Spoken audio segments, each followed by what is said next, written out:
ആശാവർക്കർമാർക്ക് അധിക വേതനം നൽകുന്നതിന് അനുമതി നിഷേധിച്ച് തദ്ദേശ സ്വയംഭരണ വകുപ്പ് മലപ്പുറം ചുങ്കത്തറ പഞ്ചായത്തിന്റെ അപേക്ഷയാണ് നിരസിച്ചത്. പഞ്ചായത്തിന്റെ തനത് ഫണ്ടിൽ നിന്ന് പ്രതിമാസം 2000 രൂപ അധികമായി നൽകാനായിരുന്നു പഞ്ചായത്ത് അപേക്ഷ നൽകിയത്.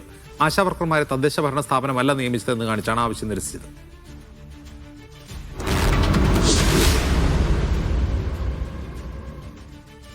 ജംഷീർ കൊടിഞ്ഞി വിവരങ്ങളുമായി ചേരുന്നു. ജംഷീർ, ഇത് പഞ്ചായത്ത് ഭരണസമിതി എടുത്തൊരു തീരുമാനമായിരുന്നോ കൂടുതൽ വേതനം കൊടുക്കുക എന്നുള്ളത്?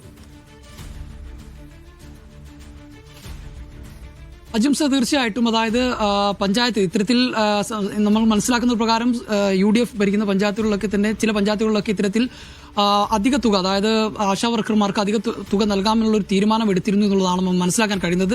അതിന്റെ ഭാഗമായിട്ട് തന്നെയാണ് ഇത്തരത്തിൽ ഈ ചുങ്കത്തറ പഞ്ചായത്തും ഇത്തരത്തിൽ 2000 രൂപ ആശാ വർക്കർമാർക്ക് അധികം നൽകാനുള്ള ഒരു തീരുമാനം എടുക്കുകയും അതുമായി ബന്ധപ്പെട്ട് ഓൺ ഫണ്ട് 10 ലക്ഷം രൂപ മാറ്റിവെക്കുകയും ചെയ്തു എന്നുള്ളതാണ് പഞ്ചായത്ത് പ്രസിഡന്റ് ഉൾപ്പെടെയുള്ളവരെ നമ്മൾ ബന്ധപ്പെട്ടപ്പോൾ അറിയാൻ കഴിഞ്ഞത്. ഇതുമായി ബന്ധപ്പെട്ട് ഈ തുക നൽകുന്നതിന് വേണ്ടിയാണ് പഞ്ചായത്ത് തദ്ദേശ സ്വയംഭരണ വകുപ്പിനെ സമീപിക്കുന്നത്. ആ സമീപനത്തിൽ അല്ലെങ്കിൽ തദ്ദേശ സ്വയംഭരണ സമീപിക്കുമ്പോഴാണ് അതിൽ നൽകാനാകില്ല എന്നുള്ള ഒരു കാര്യം തദ്ദേശ സ്വയംഭരണ വകുപ്പ് അറിയിക്കുന്നത് എന്നുള്ളതാണ്.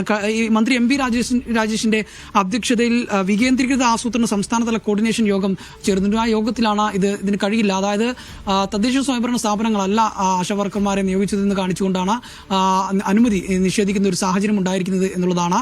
അതുകൊണ്ട് തന്നെ ഈ 2000 രൂപ ഇനി അവർക്ക്, അതായത് ആശാ വർക്കർമാർക്ക് നൽകാൻ കഴിയാത്ത ഒരു സാഹചര്യമാണ് ഇപ്പോൾ നിലവിൽ ഉള്ളത്. അതായത് അനുമതി ലഭിച്ചാൽ മാത്രമേ അത് കൊടുക്കാൻ കഴിയൂ എന്നുള്ളതാണ് പഞ്ചായത്ത് അധികൃതർ പറയുന്നത്. ആശാ വർക്കർമാർക്ക് 2000 രൂപ അധികം നൽകാമെന്ന് പഞ്ചായത്ത് അറിയിച്ചിരുന്നെങ്കിൽ ഇപ്പോൾ അത് കൊടുക്കാൻ കഴിയാത്ത ഒരു സാഹചര്യമാണ് നിലവിലുള്ളത്. അതുകൊണ്ട് തന്നെ ആശാ വർക്കർമാരും വലിയ ആശങ്കയിൽ തുടരുന്ന ഒരു സാഹചര്യമാണുള്ളത്. അജിംസ്.